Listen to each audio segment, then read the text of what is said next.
continue in English? Yeah. Probably best. We'll continue in English, don't worry. Now, please, ladies and gentlemen, first of all, let me say thank you to Ivo and your group for inviting me here. I wish I had money in your bank, but unfortunately I don't. I have another treasure that I carry in my head that I would like to share with you. And what makes me even more happy is that I see a lot of children around here. Now, I have dedicated my life, or whatever is left of it, to the children of the future. Because I have spent 35 years of my life working in an industry, the pharmaceutical industry, and they do nothing but annihilate the population of this world. And why do they do that? Because they want to make money, money, money, money, money. They don't care about your lives. They only care about their wallets. Now, whatever I tell you here today is not something that I dreamed about or observed somewhere. It's something that I have done myself. I have been just as criminal as they are. My hands are just as dirty as these people. Now, all of you sitting here, answer me a question. When you go to the doctor, he looks at you, stethoscope, laboratory tests, machine tests, this were. Those tests, by the way, is to make money. Then he tells you you're sick. Here's a prescription. Go to the pharmacy and take this medicine, 1 tablet 3 times a day. What do? Tell me. They don't throw it away. All of you here, you go to the pharmacy and you get your medicine and you take it, like the good citizen. But when you go to the car company to buy a car, you ask the salesman questions. If you don't get what you want, you don't buy the car. So why don't you ask the doctor, what is it he's giving you? The reason I'm telling you this is because only you have the power to stop these criminals with what they're doing in the pharma industry. Because you are not sick people. You are consumers. You are consumers. And the pharma industry makes money because they tell everybody that you are sick. Now, you can ask me the question, why have you been doing this then? There are several reasons, and I'm not making any excuses. I was a bad boy. I was colored. I was young. I'm still colored. I got scared last night when the good doctor over here told me I look a little pale. I said, Jesus. Yeah, but she fixed it. It's okay. Well, at least up till now, it's coming. Anyway, the reason was that I was young.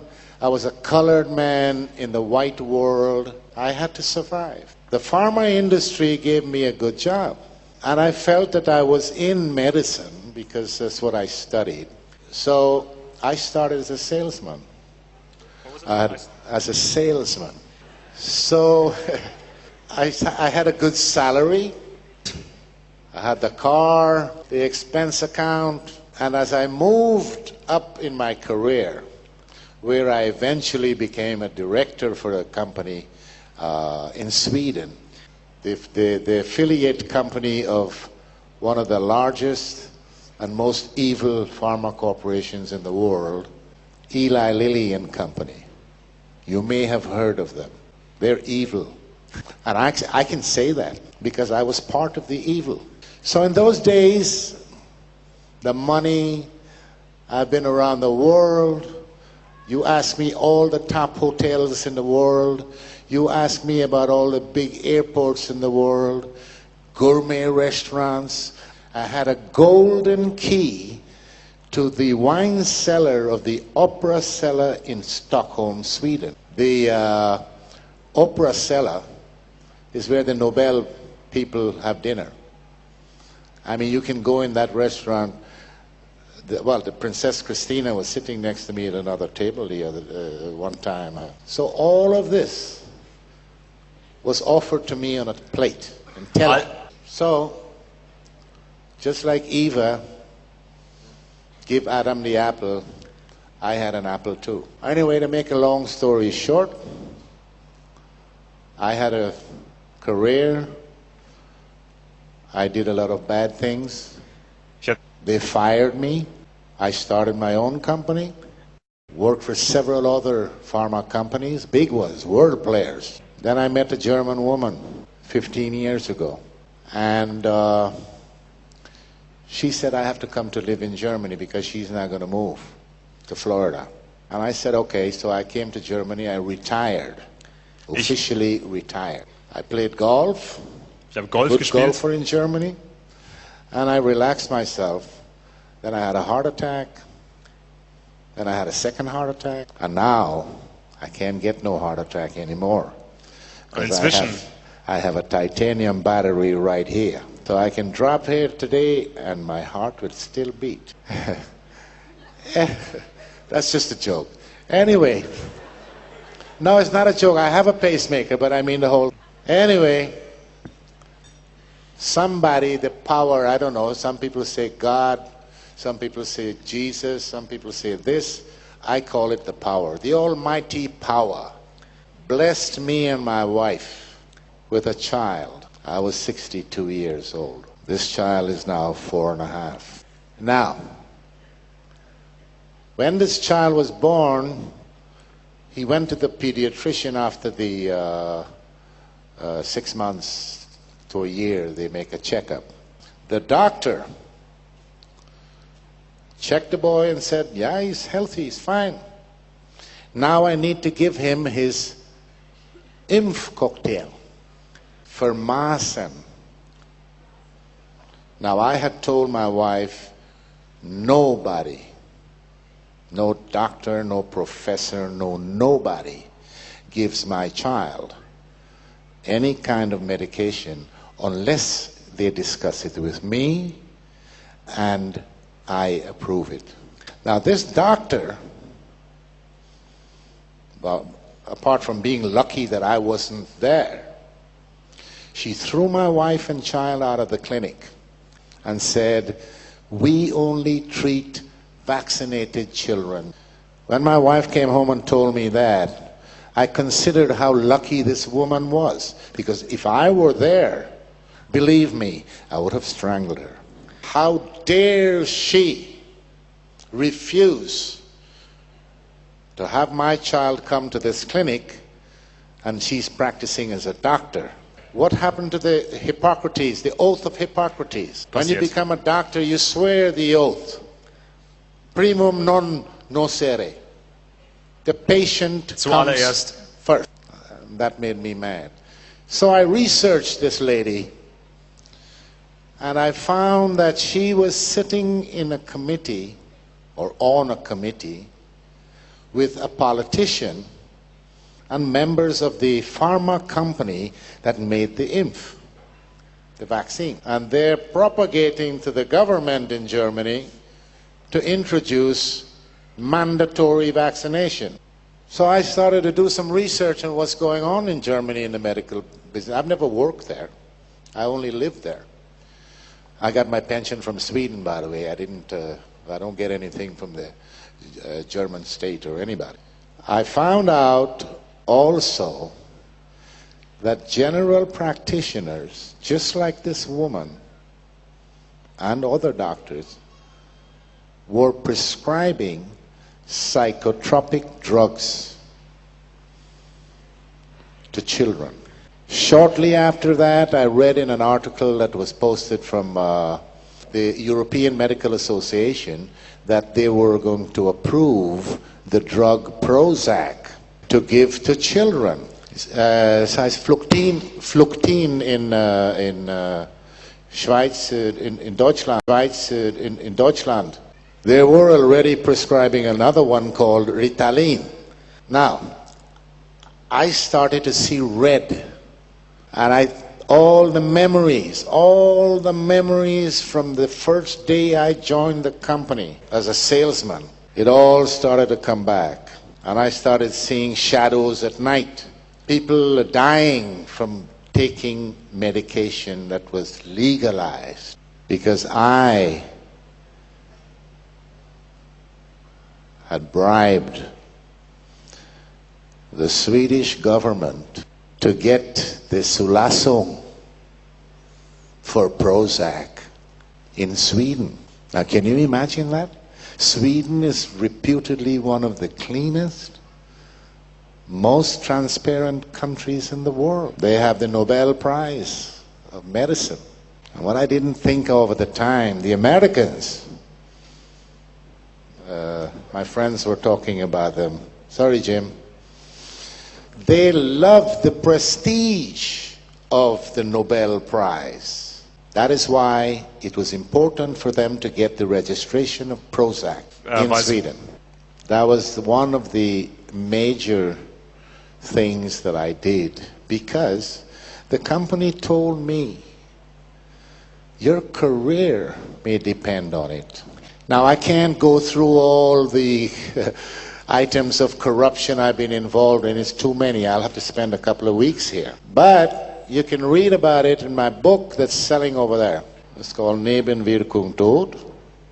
It's in German, and the English version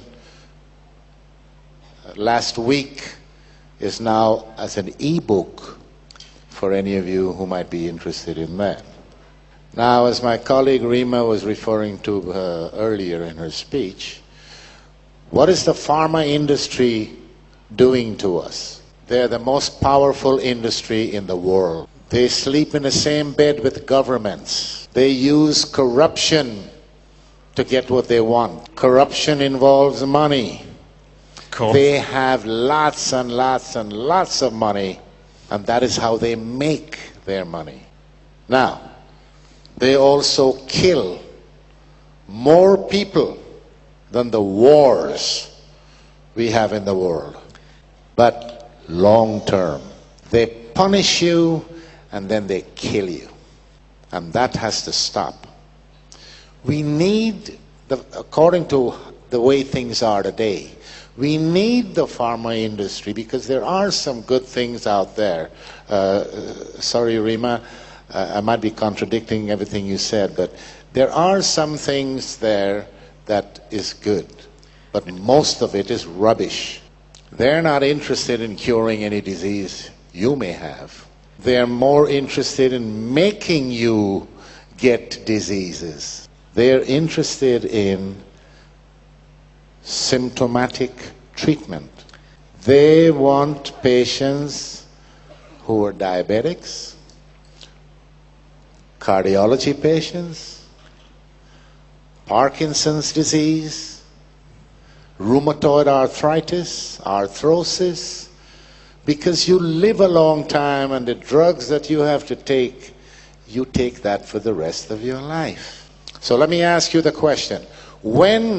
Is there anybody in here that can tell me when was the last time you heard or read that a pharma company has come with something that cures a disease?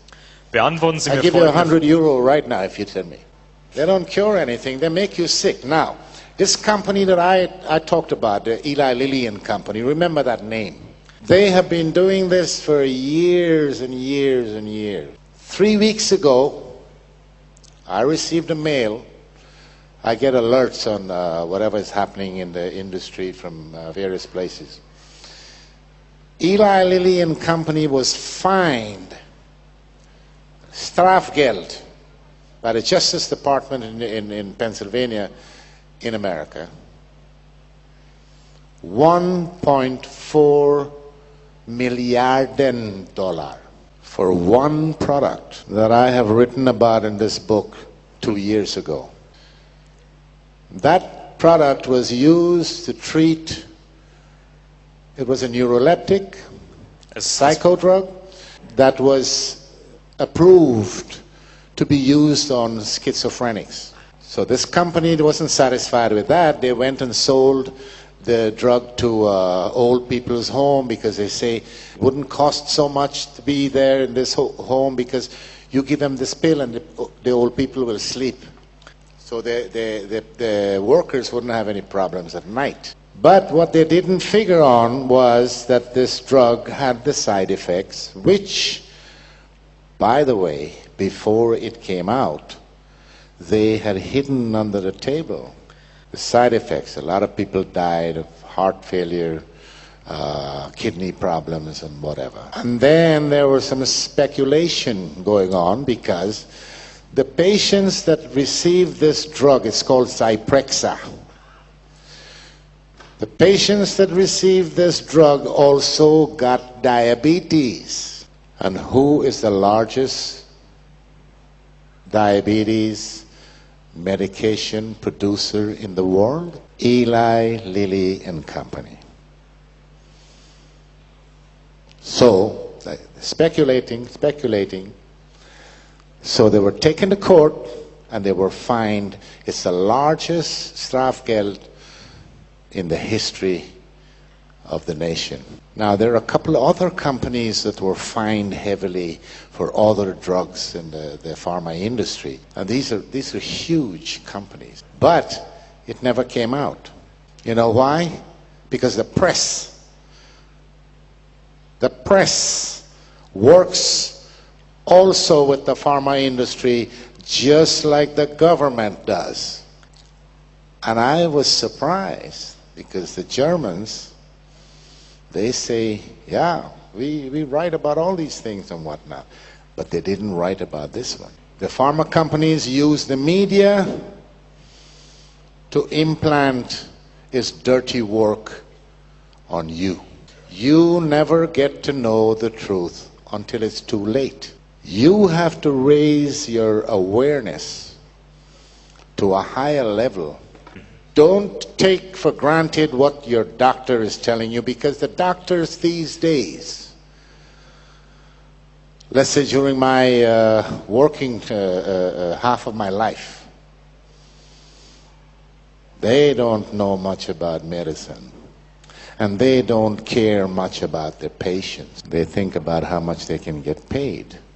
And this is how the pharma industry reigns, stays in power. They buy the doctors. They pick them up when they're in medical school, 4th year, 5th year, pay their tuition, train them. Because the doctors don't get information from anywhere else except the pharma industry. And I know, because when I was a salesman, the pharma company used to tell me, never talk side effects. They taught us something called FAB, F-A-B, features, advantages, and benefits. Don't talk about side effects, that's taboo. I also know that they hide the dangerous side effects because I was in charge of a clinical study for Fluctine or Prozac. When the doctors came rushing into my office one day because we were running a small trial in one of the largest hospitals in Stockholm. The first week they started the trial, 2 of the patients tried to commit suicide. And this is a major side effect of these psychotropic drugs. They call them the SSRIs, selective serotonin reuptake inhibitor. That's a long fancy. It's called akathisia. The pharma industry, by law, is not obliged to give out information like that. Their friends in Washington made sure of that. Do you know that George Bush's father was on the board of directors of Eli Lilly and Company? One of the political advisors in the George Bush administration, a guy called Mitch Daniels, he was a vice president with Eli Lilly. Do you know that Rumsfeld, he was a vice president in the pharma industry. My boss, former boss, the guy who was 2 steps ahead of me, he was the vice president in London. He later became the CEO and chairman of the board of Eli Lilly and Company. He was made a member of the American Homeland Security Committee. And that is because Eli Lilly and Company is one of the largest political contributors to the Republican Party. And all of these companies, all of them, they have $100,000 executive walking around in Washington and saying, "Hi, come to my barbecue this weekend." And that, ladies and gentlemen, is the highest form of corruption. It's called lobbying. Is approved by your government. Well, I don't know which one I have. All of them the same. So who are we dealing with? What are we doing? What are we setting our children open for? Now here's the good news, not for them.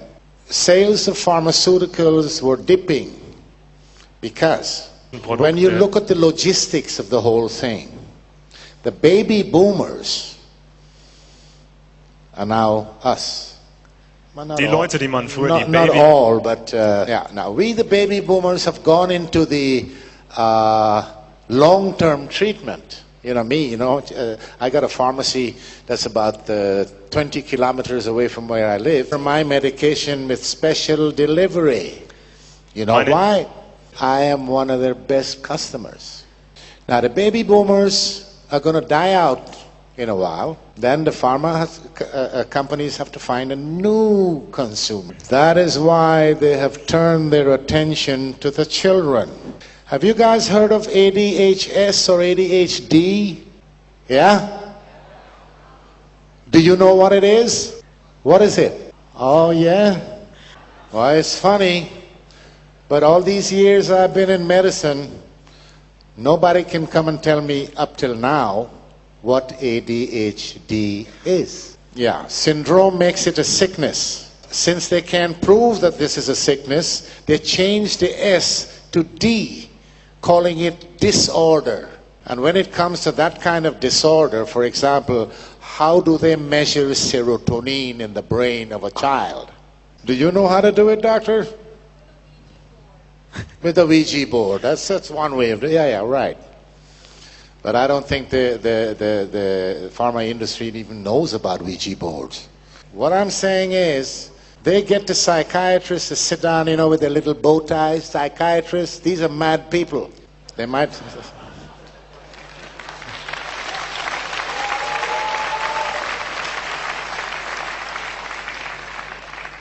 They sit every year, a few of them selected from around the world, and they sit in a room and they make up what they called the Bible for psychiatry, the DSM. If this Bible was so good and so needed and does an exact job, why did they change the rules in this Bible during the last few years so many thousands of times? So they're targeting the children. They're calling these new fancy diseases. They're targeting them with these drugs. Strattera, Prozac, Ritalin, Paxil, Zoloft. In 2007, they had a report from the UK, or it's a European report, 2000. where 157 people were either killed or serious side effects with this new drug Strattera. Among them was a 3-year-old German girl. I find it difficult to even think or imagine that such a thing can happen. Now, my problem with these people is not revenge like some of the press people have been writing about in Germany, out for revenge. No, I don't care about revenge. What I care about is that stop killing our children. Because when the politicians around the world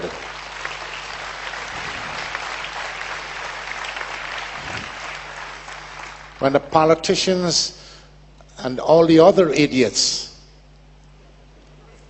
like the psychiatrists, for example, they talk about we have to save the world, the environment, the gases, the green, everything else. All these people with the power in their hands to do something is not doing a goddamn thing. They still try to manipulate. And now they've fixed their eyes on the kids. I don't know about you guys in here, but that's not going to happen to my kid. Never, never. The other thing that is very, very significant, when Volvo or Mercedes or Audi, they bring a series of cars on the market, and something went wrong. The computer system maybe doesn't function well, the brake system, something. What do? They bring them all in. They fix the problem and then they go back and sell it. When a pharmaceutical company brings a drug that's killing people, what happens? The stupid politicians and the authorities, they say, okay, why don't you guys go back and take a look and see what is it that's wrong and see if you can fix the problem and still sell the drug. These companies still keep on selling the drugs. And I'm not talking about miljarden pro jaar. That's a lot of money. Now the company I worked for, this Lilly, they said to me, and all my comrades and workers, we work for the betterment of the human race. We work towards getting their wallets empty. But they claim that they give $1 million a day to research. That's $365 million a year. Now, I have been with them, that company, I was with them for 10 years. So you take 365 and multiply it by 10, that's over $3 billion. And they couldn't even bring out a better aspirin than they have. So, they're bringing SSRIs. They are called SSRIs. When they told me that this new group of drugs was coming, they said, if we give it away, we will make money. That's how cheap it is to make. And Prozac, the drug that I bribed the Swedish government with to register, is the first ever blockbuster of the pharmaceutical industry. That is $1 billion a year. I have a lot more, but right now, fortunately for me, that has become my insurance. Plus, I have to save a little bit for my next book. It's all coming. Hopefully, the book will be finished by the end of this year, early next year. In the meantime, I will continue to speak wherever I'm invited, because I can write 100 books. If my message doesn't get to the people, to the consumers, nothing is going to happen. We have to get out of the grip of these people. Public outcry. Public outcry brought the Berlin Wall down. Public outcry can clean the pharma industry. Just get some control. Put some transparency into the business. And when your politicians stop filling their pockets and start to do something, that's difficult. That's difficult to get politicians to do anything because they don't have anything to think with. And you journalists out there, maybe there are some journalists out there, and maybe there are good ones out there, but stop thinking of writing your articles that somebody's going to buy, or you're not going to get the Pulitzer Prize anyways. Start to write the truth. The truth is the only weapon. And I know, because people all around, at least all around where I have been during the last year, they're waking up. I have people call me in the middle of the night. I'm sorry, I can't, all I can do is stand on a stage or write. Hopefully you will understand and take the cloud away from your eyes. You start thinking for yourselves and don't let the pharma industry think for you. And here's a little tip to all you young people. We, the older ones, I'm gone already. I've had my life. I had a good life. I was a criminal in my job. I was a pop singer. I had 3 wives. 2 and I got 1 now. So that's 3, yeah, 3 wives. So, I mean, I have enjoyed all these things that are there for the offer. But listen to an old man. You young people, start to take care of yourselves. Take care of yourselves. Take care of your bodies.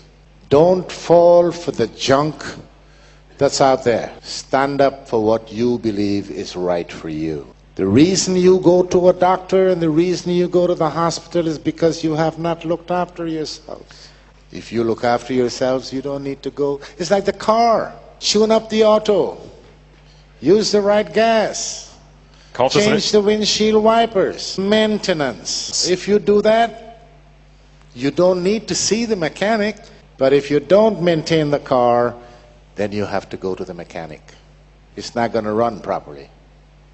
It's the same thing with your life.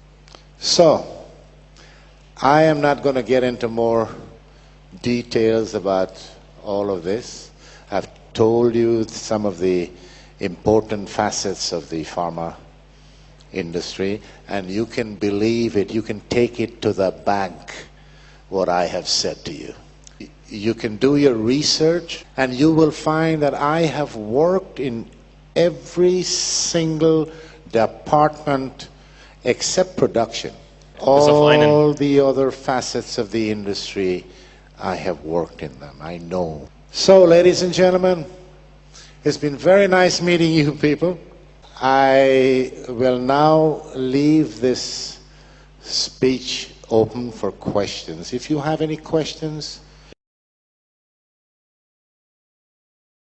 There seems to be a contradiction between the 2 presentations. Codex Alimentarius wants to eliminate populations. So how does Big Pharma ensure future profits if Big Pharma is killing off the people? Big Pharma is not killing off the people. But that's what Madame Leibov said. That's the goal of Codex Alimentarius. Okay. Let me. What I have heard from her, and what I have thought about is that she said that Codex Alimentarius, they make you sick with the food, right? Lima, let me ask you a question. Are you with any organization? Sind Sie Teil irgendeiner Are you with Gruppe? Scientology or any of these people? Not at all. No, not at all. No. Scientology came up to me out there. From no organization at all. No. I don't take any drugs, by the way. So we're getting. I just go to the homeopath. We're getting. Oh. Yeah. Do you believe in what you're getting from the homeopath? I think it works. I started only a year ago, I guess. Yeah. It works. It works. And you know, I agree with you in that the pharma industry is mostly here for making money, and I agree with your things that they. Rima, you talked about some key individuals who started not just Codex but started modern medicine, and I mean, it seems to be a contradiction. Well, what happens if the pharmaceutical industry kills off all the consumers? Well, here comes in the people above the industry. It seems confusing and contradictory on the face of it. And I wanted to make two comments. So I'm very glad that you asked that question. The first comment is that in a consumer-based economy, what we're talking about makes no sense. In a consumer-based economy, you want more people to buy more things. But you remember in my talk that I talked about the neo-feudalists. We are moving toward a new economy. You may notice that the economy that we've all grown up with and understand is in its death throes. And this is no accident. This is engineered, carefully engineered over a very long period of time. The new feudalism, which has been predicted for hundreds of years, needs three classes of people. The new feudalism, as defined by the new feudalists, needs, first of all, the neo-aristocrats. The second class is their servitors, their servants, their serfs. And the third class is their technicians. In their insane planning, that comprises about 10% of the world's current population. Now, if they have their way, and I have treated, as a physician, I have treated a reigning monarch who explained that this was the plan that she was raised with. She was not a young woman. And the plan is underway. We have the power to stop it. I wanted to make one other point, and that was about what you were saying, John. In the United States, and you know that very often bad things come from the United States and spread to Europe and the rest of the world. In the United States, there was a law enacted which was signed into law by the twice unelected President of the United States, George Bush. Yes. That law is called the New Freedoms Initiative. The New Freedoms Initiative, signed into law in November 2004, says the following. It says every child in the United States, including unborn children, must be screened for mental illness. This was a study done by the George Bush's Institute for Mental Health in Texas. That's right. Which was built by Eli Lilly and Company. I attended a meeting in 2007 in Berlin. I was invited there by the members of the Green Party, and I was supposed to say something, I don't know what. Started speaking, they cut me off because there was a group of psychiatrists begging the government for money to perform exactly what Rima just said. And that's why I'm telling you, but there's more. Step one, screen every child, including the unborn, by screening their mothers for mental illness. 2, let me just finish the steps. Okay. Step 2, treat on a mandatory basis every child who is found to have, quote, God help us, mental illness, which means every child. And step 3, screen and treat on a mandatory basis every single person who has any contact with children, because we have to protect the little dears. That means mothers, fathers, shopkeepers, school teachers, grandparents, neighbors. Thank you very much. Is that okay with your question? Das war eine sehr wichtige Frage. Sehr wichtige Frage. It gets more scaring, and it gets to more relations than you ever thought. What you have to do, let me give you a little bit. You have to start thinking simple. You go into details that involves politics and politicians and people in power. You lose the goal. It's not easy to understand. It's not einfach for anybody. He said it's not easy to put yourself into that crazy elitist mindset, and it's hard to wrap your head around it. Thank God it's not easy. Gott sei Thank Dank. God Gott it sei doesn't Dank. make sense to us without Thank you, work. guys. Thank you for your question. Thank you for your answers. All right, good. Okay, vielen Dank für den unglaublichen Vortrag.